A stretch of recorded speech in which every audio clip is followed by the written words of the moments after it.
Coming up today on the Locked On Hornets podcast, it looks like we have two final candidates for the Charlotte Hornets head coaching vacancy, at least seemingly so. Could it be Charles Lee or JJ Redick that is your new Charlotte Hornets head coach? We talk about that today on Locked On Hornets. You are Locked On Hornets, part of the Locked On Podcast Network, your team every day. In a minute, cuz we live.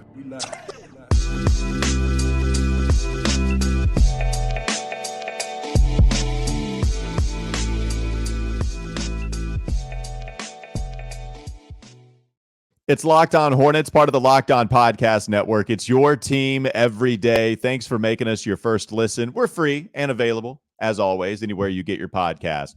And that includes YouTube. No Doug Branson today, but you should still check him out on his Substack, everyhornetsboxscore.com.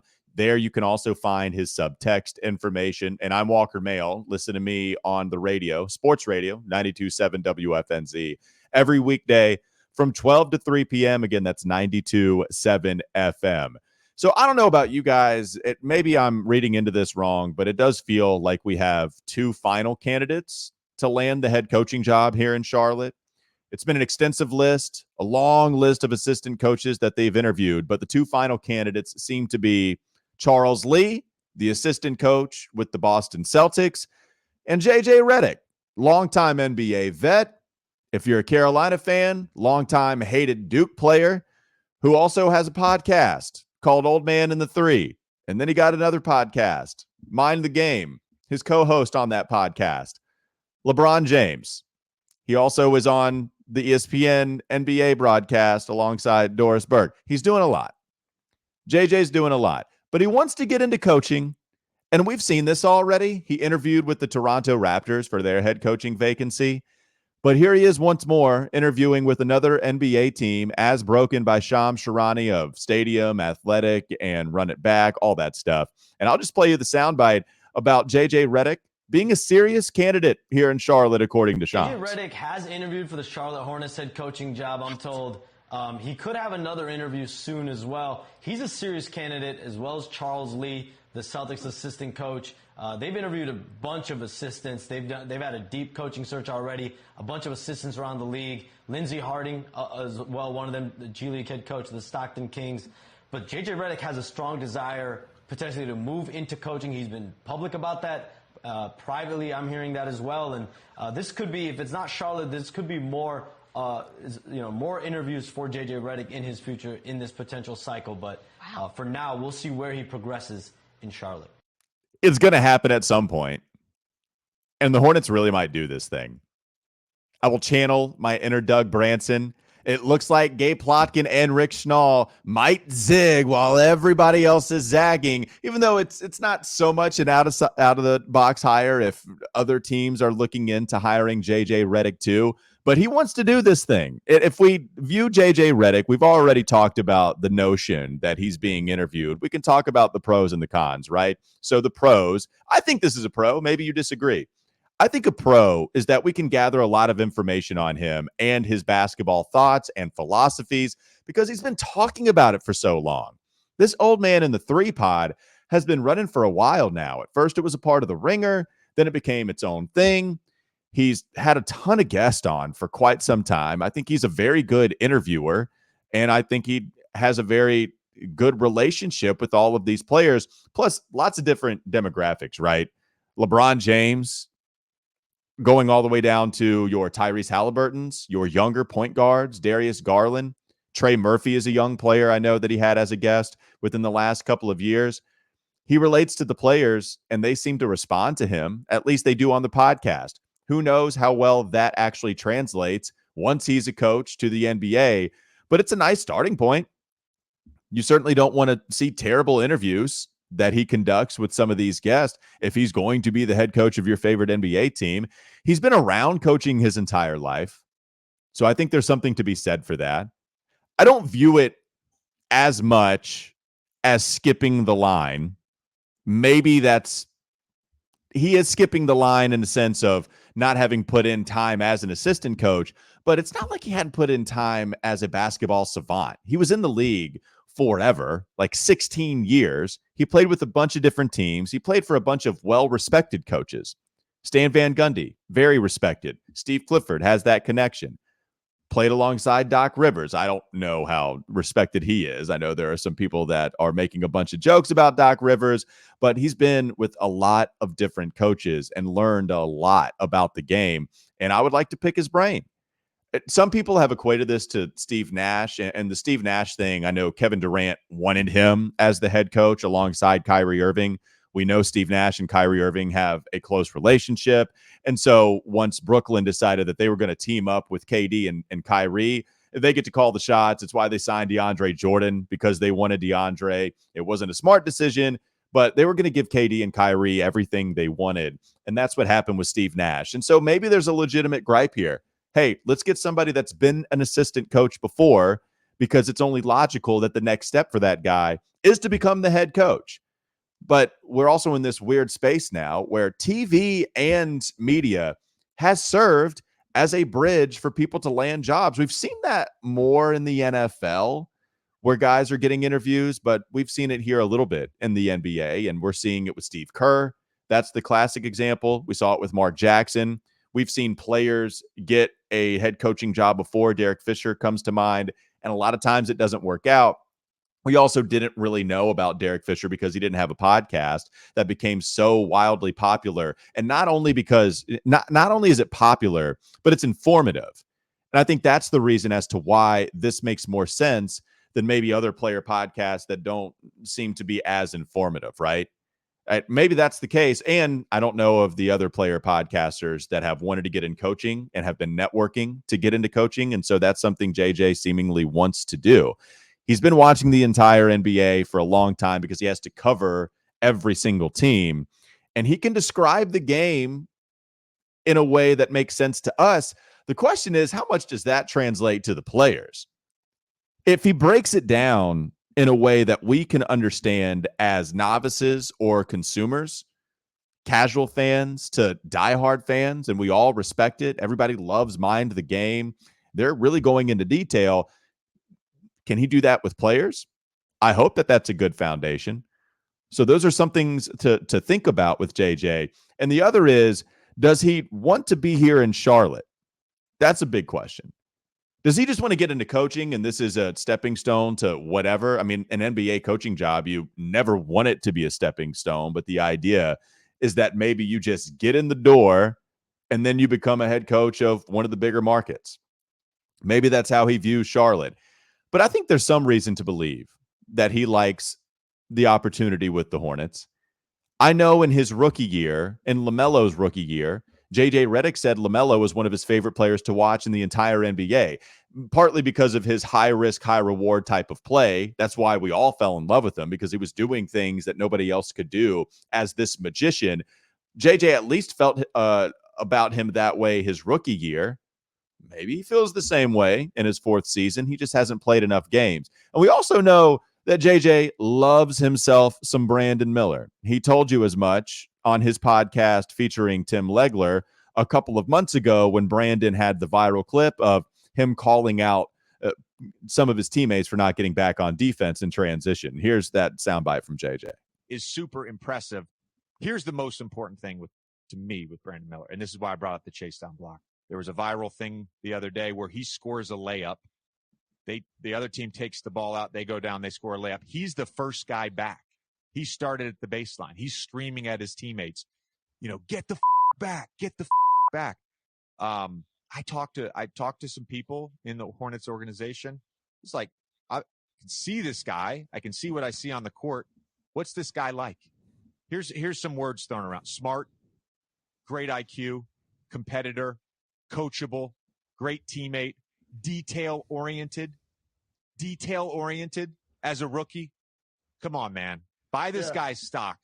Buy this guy's stock. Because physically he has it. Skill-wise he has it. You have two of the three boxes checked. If you've got it up here, if you've got it in the mindset, oh my gosh, this guy's going to be an all-star, all-NBA type player for years. Agreed. That's how good Brandon Miller can be. Agreed. Tim Legler in the background. Agreed. I agree with it too. I guess it's not this unique opinion to have on Brandon, but if this guy does become the head coach, he thinks the world of him, which is a beautiful thing. So that is an attractive part to this. Everybody likes to make the Charlotte Hornets the butt of the joke, and we've seen it. They've deserved it in a lot of instances. Sometimes it gets stretched. Sometimes it's not fair, but we know that there has not been a lot of team success in this city with a professional basketball team. We just haven't had it a lot, but there are some reasons to think this is an attractive job with some caveats. The biggest caveat being health because of LaMelo, because of Mark Williams. But Brandon Miller was healthy this past season, got banged up, but not enough for him to miss a bunch of consecutive games. I don't think he missed any more than 2 back-to-back games. And once he missed back-to-back, that was it. He was returning to the floor. So does it matter to you? That's also a good question. Does it matter to you if a coach truly wants this job or just accepts this job? Because we've not been wanted before when originally a coach did in Kenny Atkinson. Maybe we're a little bit more sensitive to this as Hornets fans. I'd rather just have the good coach, even if he accepts it, because I assume he's going to be a professional. And even in this cynical way, he wants to win, if not for the team, for his individual self. But yeah, of course, if I had the option, I would want somebody that wants this job, that sees an opportunity in Charlotte, looks at Brandon Miller and sees a star, looks at LaMelo and thinks that he can revive his career with some help and health, looks at Mark Williams and thinks, yep, we got our center for the next 10 years. Let's rock, baby. I'm ready to roll with this roster because I want this opportunity. And I would like that. People have been asking for Mike Budenholzer. You're going to have to give him a lot of money. Cool. He's had a lot of success. But is he taking this job just because he's like, all right, I'll take a job in the NBA? Hornets, okay. Charlotte's nice enough. Or is it JJ or Charles Lee, who we're going to get to, who really wants it? Does Charles Lee really want it? I think JJ does, because he's got a comfy chair right now doing all this media stuff. And but does he want to get into the NBA as a coach, or does he want to specifically even coach the Charlotte Hornets? I think that's the question that we have to ask ourselves. And we also have to ask how much it really matters. So we'll get to the Charles Lee portion coming up next on the Locked On Hornets podcast. And we'll get to his identity and his pros and cons as a head coach in the NBA and whether he is somebody we believe can make that jump. Before we get to that, I want to tell you this episode is brought to you by Nissan. Are you the kind of driver that likes to push things a little further? Ever wonder what adventure could be around the next corner? Our friends at Nissan have a lineup of SUVs with the capabilities to take your adventures to the next level. One thing you should absolutely be checking out is the 2024 Nissan Rogue. There are a few options that you can choose with Nissan, but the 2024 Nissan Rogue is a great choice for really anybody because it's perfect for city drives and great escapes. They have a classic exclusive Google built-in, which is your always updating assistant to call on for almost anything. Gone are the days of connecting your phone. Google Assistant, Google Maps, and Google Play Store are built right into the 12.3-inch high-definition touchscreen informant system, and the 2024 Rogue is the perfect midsize crossover for your next adventure. The other option I was talking about, there's a couple, but one is the 2024 Nissan Pathfinder. It has room for up to 8 people, an expansive cargo capacity, and advanced available 4x4 capability with 284 horsepower and up to 6,000 pounds towing. When adventure calls, the Pathfinder is there to answer. Take the Nissan Rogue, Nissan Pathfinder, or Nissan Armada and go find your next big adventure. Make sure you shop at nissanusa.com. This episode is also brought to you by BetterHelp. We appreciate BetterHelp, as always, for helping us out on this show. And look, if you're thinking about giving therapy a try, BetterHelp just might be for you. Sometimes we all need the opportunity to get something off of our chest. Big or small, certain things can really start to get to you, and it's important to let that out, especially to someone who is unbiased on your life. Again, if you're thinking about giving BetterHelp a try or therapy a try, maybe BetterHelp is the thing for you. Therapy can be different for everyone, and it's entirely online, designed to be flexible and suited to your schedule. Visit BetterHelp.com/LockedOnNBA. That's BetterHelp, H-E-L-P, BetterHelp.com/LockedOnNBA, and you can get 10% off of your first month with their help. We have still plenty more to come on the Locked On Hornets podcast. Let's get into Charles Lee. I started to do some more research on him just in case, of course, he becomes the next head coach. And I found some interesting sound from Charles with some interviews that he did with Milwaukee during his time there and as an assistant under Mike Budenholzer, and found some interesting write-ups about Charles Lee currently with his time now serving as the lead assistant with the Boston Celtics. What are the first things we hear about when players or people familiar with Lee are asked a question about him? So the first thing you hear is great guy. People love him. Real high energy. Real positive personality. If you're a Carolina Panthers fan, it seems like you should be thinking about another Dave Canales. And I liked the Panthers hire, but the attitude, the constantly upbeat, that's what it feels like we're getting from Charles Lee. In contrast with JJ, by the way, I'm not sure we get that kind of personality. JJ, it can be positive, can be fun. He's not like some curmudgeon, but it feels like Charles Lee is on the very opposite of that spectrum. So Charles Lee is a positive guy. He's also viewed as this tactician. He's viewed as highly intelligent, this savant, this film savant. And here he is talking about some of his responsibilities under Mike Budenholzer, with Mike Budenholzer asking him and a bunch of other assistants to carry out these responsibilities. One of them, of course, is the scout, which he has this one specific area that he is supposed to understand and then relay that message to the players. And here's a soundbite from Charles Lee on exchanging that scout with the players during his time in Milwaukee. What is it like when you have the scout? So for those who don't know, the assistant coaches split up the scouts, and you've got to present it both to Coach Bud, to the team. So what's it like when you're prepping for a specific group? So you're watching a ton of film. Okay. And I would say the biggest thing that comes around for your scout is that your knowledge of personnel, their play calls, and then how are we going to attack them offensively and like be able to score. And after all this film that you watch, you have to be able to put together this presentation in a really concise manner. Yep. And that's probably one of the hardest things. But I think over time you understand like what does coach need, and then from coach's direction, now you're delivering that message to the team. To the players. And you know, when we have our coaching staff meetings, we'll disagree about some things. Naturally. But I think as soon as that door closes and you know we got to go out to the court, we're all on the same page and we know what our adjustments are and what our starting coverages are, and then we kind of just go from there.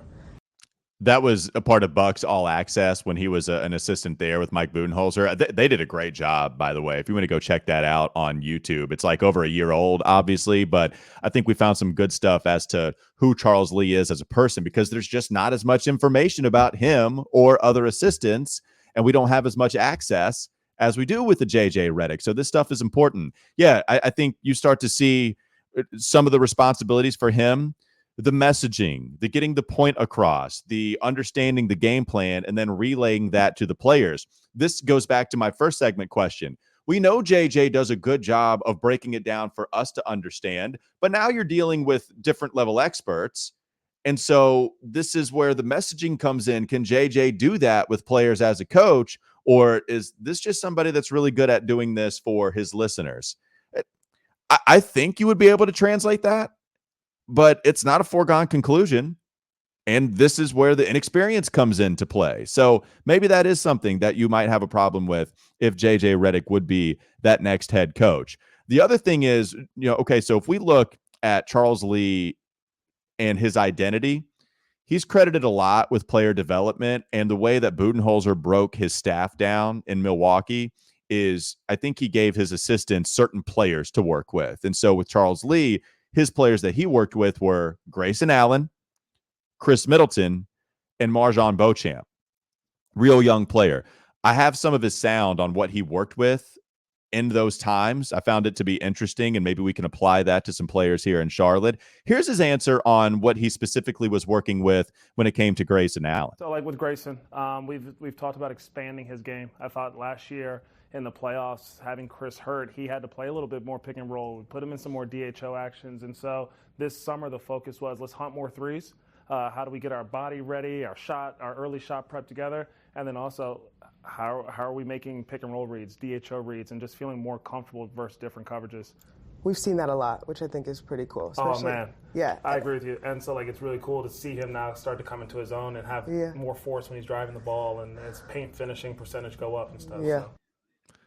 Like hearing some of the numbers, like hearing some of the thoughts. So it's expanding the game. I thought that was really cool to go into the detail as to what you wanted to work with in Grayson Allen's game. It's all about just becoming a more skilled basketball player rather than just a spot up shooter. And look, we've seen Grayson Allen have a career year this season with Phoenix, just got a big contract after shooting 50% from the field, 49.9 to be exact, but 46.1% from three. That's ridiculous. And then he shot 44 from the field with Milwaukee and 39.9 from three in that season, the last season with the Milwaukee Bucks. You love to hear that. And then we go to somebody that's a little different with Chris Middleton, right? So Grayson Allen, already a rotation player, looking to take his game to the next level. What did he work on with Chris Middleton during his time in Milwaukee? Yeah, for Chris, it's really just been like body management, I would say, has been a big piece of it because he's coming back from 2 injuries with his wrist and knee management. But he still approaches every day with, like, he doesn't have to do things at game speed all the time. But how do we just get him to just get some consistent reps at like a low intensity level so he's able to play more and more minutes as the season goes on? Rehabbing from injury? Yeah, that seems pretty attractive to me. We've dealt with some health problems here in Charlotte. Just getting your body right and making sure you're staying up to speed, even if you don't have the ability to run 5-on-5, 3-on-3 because LaMelo was out for another game or whatever. Mark Williams, same thing. I wonder if there is some kind of advantage that Charles Lee has on other coaches. Look, you all have a staff. I'm sure they are doing the rehab stuff too, but we know that the Hornets have been bad at it. And I don't know how much to blame the injury or the injuries on the coaching staff or the training staff, excuse me. I don't know how much we can blame on them. We'll never have that kind of information. All I know is that the Hornets have struggled with that for quite some time. So Jeff Peterson's going to have to evaluate the training staff and whether he needs to get rid of them. And if this is an added bonus that you get with Charles Lee, you might not get that with JJ Redick because he hasn't worked with players in that way, right? You'd have to rely on somebody else when the head coach can come in and know what he wants in that scenario. I think that's actually a pretty distinct difference between the two. And this is coming from me, who is open-minded to the idea with JJ possibly being that head coach. And so those are a few things to think about with Charles Lee as a guy that is a player developer working specifically even with Beauchamp. And really, when he talked about Beauchamp, it was just developing him all around. Such a young player. Let's just make sure he's competing and finding ways to contribute on each end of the floor. Much more basic than it was with Middleton and with Grayson Allen. Those are some of the sound bites that we had from both coaches. One with Charles Lee, a potential coach, and JJ, who hasn't coached, but still could be that potential coach here with the Charlotte Hornets. We have one more segment to go. Coming up next on the Locked On Hornets podcast, I'm going to do Doug a solid. Even if he's not here, he's going to give us a mock draft from beyond. That's right. He still finds a way to impact the show. And he promised you, and while I don't want to give in to Doug's demands, even though he wants me to, I'm going to throw him a bone here. I'm going to give you a mock draft. It's for the people, so I'm going to give the people what they want. Coming up next, Locked On Hornets.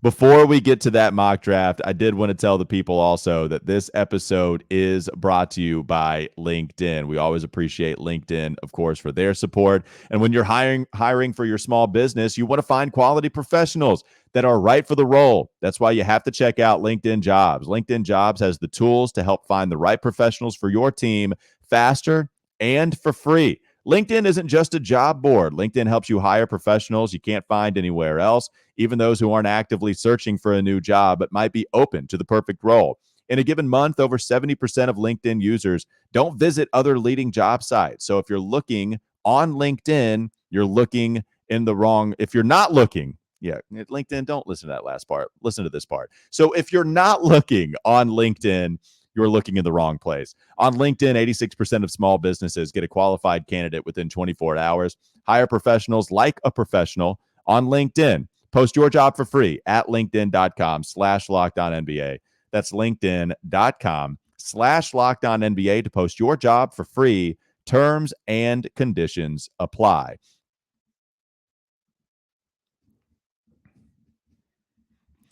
All right, here's the mock draft. I know Doug wants it, so we're going to give Doug what he wants, and we're going to give the listeners what they want. I came across this 2024 NBA mock draft from Jonathan Wasserman of Bleacher Report. One of the bigger names during this time of year, I would say, and he released this on April 22nd.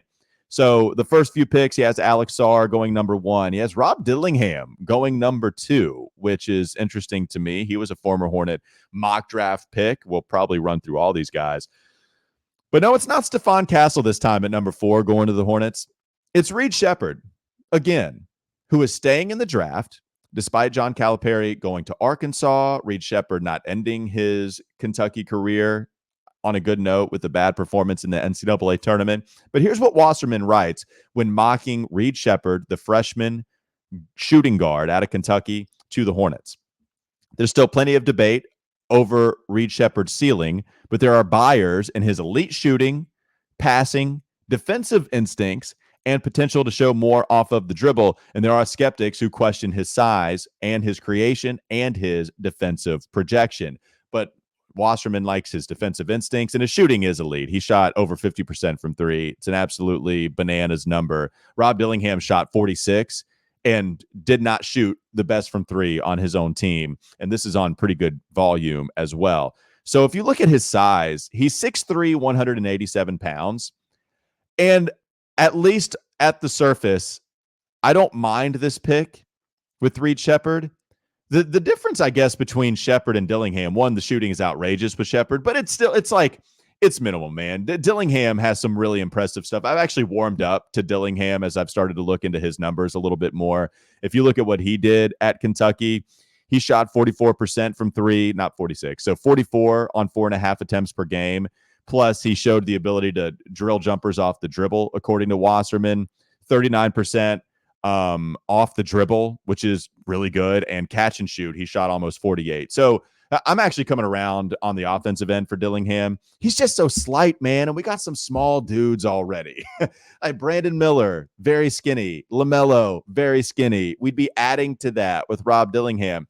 Reed Sheppard at least has a little bit of beef to him. I mean, he's not a monster. He's 6'3", 187. Dillingham is 10 pounds lighter than that, maybe 15. But I do like having a little bit more beef. I don't want 1 through 3 to, be taken advantage of physically so frequently, especially if you're trying to get ready for postseason basketball. We got to get there, but if you're getting ready for postseason basketball, then you got to be able to take a couple of the body blows. The IQ is good. I think the IQ with Dillingham and Reed Sheppard, I think, are both good. Like maybe some funny turnovers from Dillingham every once in a while, but Sheppard had some bad plays when it mattered in the NCAA tournament. I don't know how much of a gap there is between the two, at least from what I've seen, just jumping into these evaluation processes. But Reed Sheppard, that's the guy. I think right now, if you think he can get by defensively, despite not being this crazy good athlete, he's athletic enough. The defensive instincts are there. It doesn't have the shot creation that a Dillingham does, but still is somewhat in this tweener like guard scenario. I think if you want LaMelo to play the 1 and you want Brandon to play the 3, then I think Dillingham and Reed Sheppard as the secondary ball handlers at the 2 guard spot. I think you have enough height with LaMelo and Brandon to where maybe you can get by with the shorter guys in the backcourt at like 6'3". It's not terribly short, but it's still a little small. So I could see how that works totally with either one of these Kentucky guards. That'll do it for Locked On Hornets. There you go, Doug. You get your mock draft. Thanks for listening and making us your number 1 listen of the day. Make sure you go check out everyhornetsboxscore.com once more. Again, there you can also find Doug's subtext information. And make sure you're listening to me on Sports Radio 92.7 WFNZ every weekday from 12 to 3 p.m. Have a great weekend. Have a great rest of your day. We'll be back with you on Monday for more player profiles.